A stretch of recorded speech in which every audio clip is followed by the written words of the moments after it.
Dear Wesley, something I never want you to forget. The life you live today is a life someone else is praying for. Recently, we spent 10 days in Italy: Rome, Florence, Lucca, Milan, and even one day in Paris. We walked over 20,000 steps almost every single day, ate incredible food and gelato, saw places I'd only ever seen in movies, and experienced moments I'll never forget. But strangely, those aren't the memories that stayed with me. The moments I think about the most were the quiet ones. Sitting down for dinner after a long day, finding a bench in the middle of a busy city, looking at my fiance and asking, "Can you believe we're actually here?" For a few minutes, we weren't thinking about work or what came next.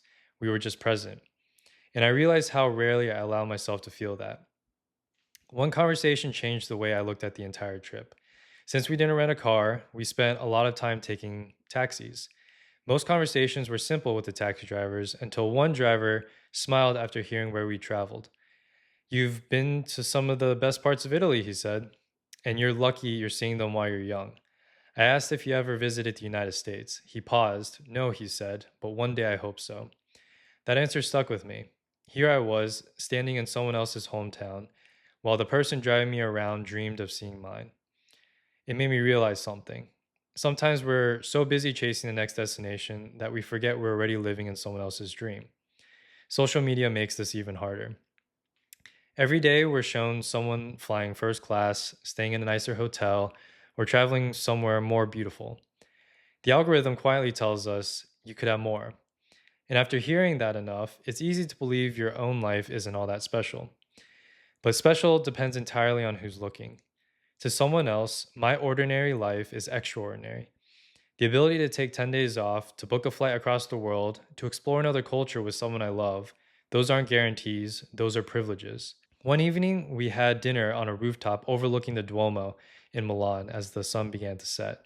For a while, I didn't say anything. I wasn't trying to remember the view. I was trying to remember the feeling of realizing I'm exactly where I dreamed I'd be a few years ago. How often do we finally reach a goal, only to immediately start chasing the next one? We rarely stop long enough to realize this used to be the dream. Then I thought about my parents, the sacrifices they made, the opportunities they gave up so I could have the opportunities that they never did. Because of them, I was standing on that rooftop. Their hard work quietly became my freedom, and that filled me with more gratitude than the trip itself. Italy reminded me that life isn't about collecting destinations, it's about collecting perspective. Perspective that reminds us to appreciate healthy legs that can walk 20,000 steps, a partner to share the journey with, the freedom to travel, the chance to wonder where you'll go to next instead of wondering if you'll ever get to leave home.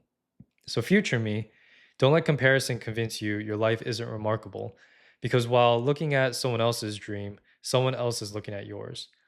Travel if you can, not because it gives you photos, but because it gives you perspective. The greatest souvenir Italy gave me wasn't something I could fit in my suitcase. It was a new way of seeing the life I already had.